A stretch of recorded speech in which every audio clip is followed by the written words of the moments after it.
तुम झील दी जन पुरुष को देखिकी जन को स्वामी रूपे पाइबा आउ जन को दियर रूपे पाइबा स्थिर करते जिते बेलू नृसिंहता मागंतानी मत पैसा दियो सनादास क्या पैसा मागन ये जी आपण मैंने बस सब शुणु राम ठाकुर जंगल को जीवा पूर्व सीता को कहले सीते तुम्हें मो बापा माँ सेवा कर कौन भूल कहले एमती दृढ़ोक्ति जो स्त्री लेखिकी दब चतुर्थी रात स्वामी की कह से स्वामी खुशी हम ना नहीं राम ठाकुर कहले मु से दिन आखिरु लुह झरईदेली कहीं लुह झरईली ना सीतांकर केतकी पाखुड़े जो लेखा थिला संपूर्ण भूल हाँ मिछ लिखिं भंजक लेखा आनी ठीक कि भूल देखी ये सीना अल्प लोक ये पाला गाइबा भारी कष्ट छात पड़ी नुह ये छुंची माछी परीक्षा ये जी आपण मैंने बस सब शुणु सीता ठाकुराणी मिछ कथा लिखिले बसुमती सही पारे कहले ए राम मो झील चतुर्थी रात मिछ कथा लिखिला ना हाँ माँ ना कौन मिछ ना मते बाहा हवा पूर्व तुम झील दी जन पुरुष को देखिकी जन को स्वामी रूपे पाइबा आउ जन को दियर रूपे पाइबा स्थिर करते जन को पूरा मन दे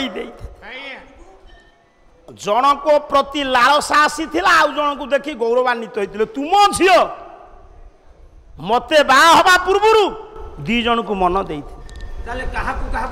तार प्रमाण अच्छी माँ दियंतु माँ जानकी कहले तुम्हें मो झील को उड़े को ना नाई माँ कवि सम्राट उपेन्द्र भंज वैदेश विलास आपण माने तर्जमा करिवे विचार करिवे जदि कथाटा अपसंद हम आपण मत कहिवे मु से कथा को फेरई नै वितंडा जुक्ति रे मूल्य किछ ना हम पैसा कटेबे हैं कला बई देही विमला देही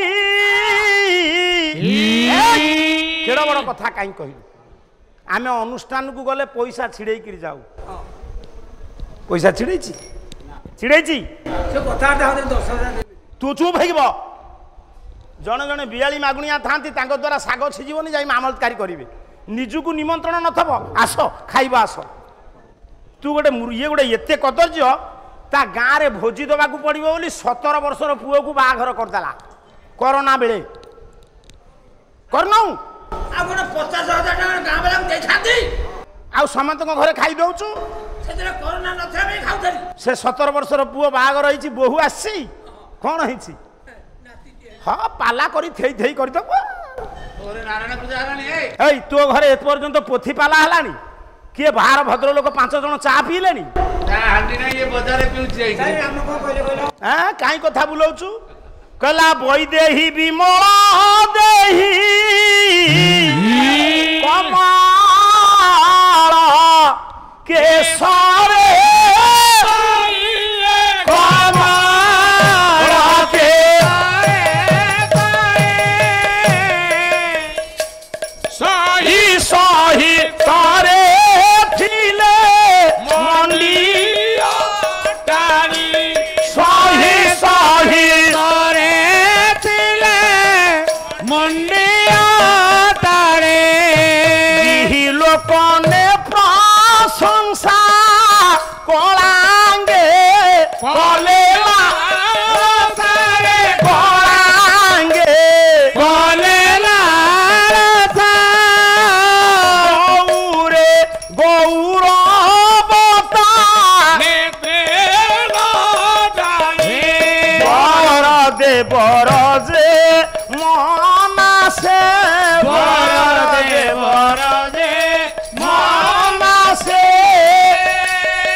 भूल कलु भूल कली आलू जो किणी के आम कि नहीं ଆହୁରି ଲାଭ ଆଣୁଛ କି ନାଇଁ? ଓହୋ କାଳେ ପଚା ପଡିବ।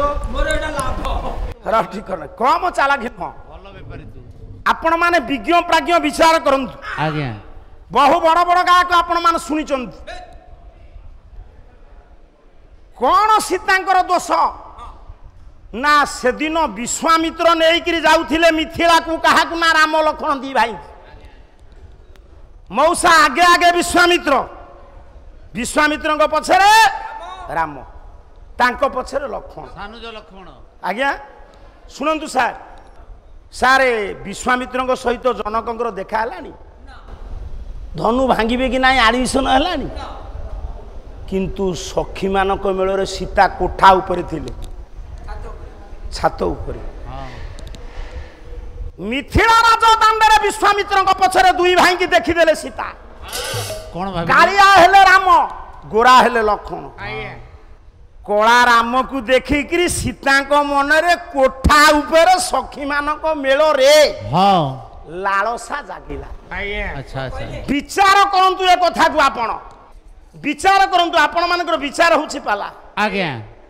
ସୀତା ସେଦିନ ରାମକୁ ଦେଖି ତାଙ୍କ ମନରେ ଲାଳସା ଆସିଲା। ସେ ସେଇଠି ସ୍ଥିର କଲେ ଯେହେତୁ ପଛରେ ଅଛି ଗୋରା ପିଲା, ଆଗରେ ଅଛି ଇଏ ବଡ ଭାଇ, ସେ ସାନ ଭାଇ। ଇଏ କାଳିଆ ରଙ୍ଗର ଟୋକାଟା ମୋ ବର, ଗୋରା ରଙ୍ଗର ଟୋକାଟା ମୋ ଦିଅର ହୁଅନ୍ତି।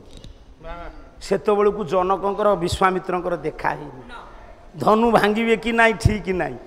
ତା ମାନେ ସେଦିନ ତ ରାମ ଧନୁ ଭାଙ୍ଗିବେ କି ନାହିଁ ତୀର ହେଇନାହିଁ। ନା ନା ତୁମେ କୋଠା ଉପରେ ରାମକୁ ଦେଖି ଲାଳସା ଆସିଲା। କହିଲ ଇଏ କାଳିଆ ରଙ୍ଗର ଯୁବକ ମୋ ବର ହୁଅନ୍ତେ, ଗୋରା ରଙ୍ଗର ଯୁବକ ମୋ ଦିଅର ହୁଅନ୍ତେ। ଏଠି କେମିତି ମଧୁଶଯ୍ୟା ରଜନୀରେ କଣ ଲେଖୁଛ? ବଳି ନାହିଁ ଆନେ ଆଜ ଯାଏ ତ, ବଳି ନାହିଁ ଆନେ ଆଜ ଯାଏ ତ, ବଳାଇବି ଜନ୍ମେ ଜନ୍ମେ ମୋଚିତ ବଳାଇବି ଜନ୍ମେ ଜନ୍ମେ। ଠିକ କି ଭୁଲ ବିଚାର କରନ୍ତୁ। ରାମ ଠାକୁର କୁ ଦେଖିକି ସେଦିନ ସୀତା ଭାବିଥିଲେ ନା ନାଇଁ ଇଏ ମୋର ବର ହୁଅନ୍ତୁ। ଏଠି ମଧୁଶଯ୍ୟା ଯୋଜନା କଣ ନାହିଁ କରୁଛ? ଇଏ ସିନା ଧନୁ ଭାଙ୍ଗିବାରୁ ତୁମକୁ ବାହା ହେଲେ, ସେତେବେଳକୁ ଆଡମିସନ ହେଇନି। ସେଇ କଥା ଲେଖିଲନି। ମୁଁ କୋଠା ଉପରେ ସଖୀ ମାନଙ୍କ ମେଳରେ ବିଶ୍ୱାମିତ୍ରଙ୍କ ପଛରେ ତୁମେ ଦି ଭାଇ ଗଲା ବେଳେ ମୁଁ ତୁମକୁ ମନ ଦେଇଛି। ମଧୁଶଯ୍ୟା ରଜନୀରେ ଆପଣ କଣ ଲେଖିଲେ? ବଳି ନାହିଁ ଆନେ ଆଜ ଯାଏ ତ, ବଳାଇବି ଜନ୍ମେ ଜନ୍ମେ ମୋଚିତ। এটা কেতে দূর ঠিক কেতে দূর ভুল বিচার কর। প্রথম পয়েন্ট এটা। দ্বিতীয় রাতি পাইছিলে মু রাজা হইথাନ୍ତି। কিଏ কହୁଛନ୍ତି? রাম। যেতବେଳେ মু 14 ବର୍ଷ জঙ্গলକୁ ଯିବି, ଏବେ ପ୍ରାକ ପ୍ରସ୍ତୁତି ଯୁଦ୍ଧ ପାଇଁ। ଯୁଦ୍ଧ ପାଇଁ ହଁ। ଯୋଉ ସେନା ମାନେ ଅଛନ୍ତି, ବାହିନୀ ମାନେ ଅଛନ୍ତି, ଯେତେବେଳେ ଯୁଦ୍ଧ କରିବାକୁ ଯିବେ, ଅର୍ଡର ଆସିଲା ସମସ୍ତ ସେ ଫେରିବେ କି ନ ଫେରିବେ ଜାଣିଛନ୍ତି?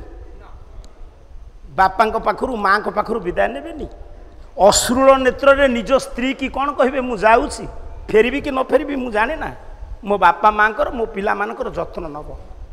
ରାମ ଠାକୁର ଯେତେବେଳେ ଚତୁର୍ଦ୍ଦଶ କଣ୍ଟକୀର୍ଣ୍ଣ ସାନ୍ଦ୍ର ଜଙ୍ଗଲରେ କାଳତିପାତ କରିବି, ସମସ୍ତଙ୍କ ଠାରୁ ବିଦାୟ ନେଇ ଶେଷରେ ପହଞ୍ଚିଲେ ଅଶ୍ରୁଳ ନେତ୍ରରେ ନିଜ ସ୍ତ୍ରୀ ସୀତାଙ୍କ ପାଖରେ।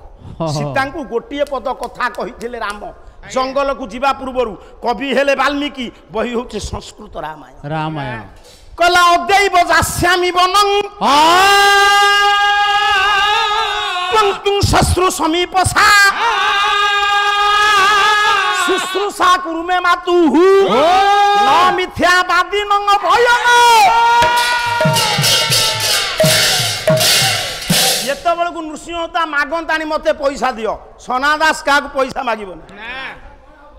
ଏଠି ଯେତିକି ଆପଣ ମାନେ ବସିଛନ୍ତି ସବୁ ଶୁଣନ୍ତୁ। କହିଲେ ହେ ଜାନକୀ, ମୁଁ ଅବେଳାରେ ଜଙ୍ଗଲକୁ ଯାଉଛି, ତୁମେ ତ୍ୱଂ ତୁଂ ଶଶ୍ରୁ ସମୀପସା। ରାମ ଠାକୁର ଜଙ୍ଗଲକୁ ଯିବା ପୂର୍ବରୁ ସୀତାଙ୍କୁ କହିଲେ, ସୀତେ ତୁମେ ମୋ ବାପା ମାଙ୍କର ସେବା କରିବ। କ'ଣ ଭୁଲ କହିଲେ? ସୀତା କ'ଣ କହିଲେ ଜାଣନ୍ତି? ସୀତା କହିଲେ, ମୁଁ ଯଦି ଆପଣଙ୍କୁ ଛାଡ଼ିକିରି ଏଠି ରହିବି, ମତେ ଏଇ ଅଯୋଧ୍ୟା କେମିତି ଲାଗିବ ଶୁଣିବେ? କହିଲା ଅଯୋଧ୍ୟା ଲାଗିବ ମତେ ଅରଣ୍ୟ ସମାନ, ଅରଣ୍ୟ ସମାନ, ଅରଣ୍ୟ ଲାଗି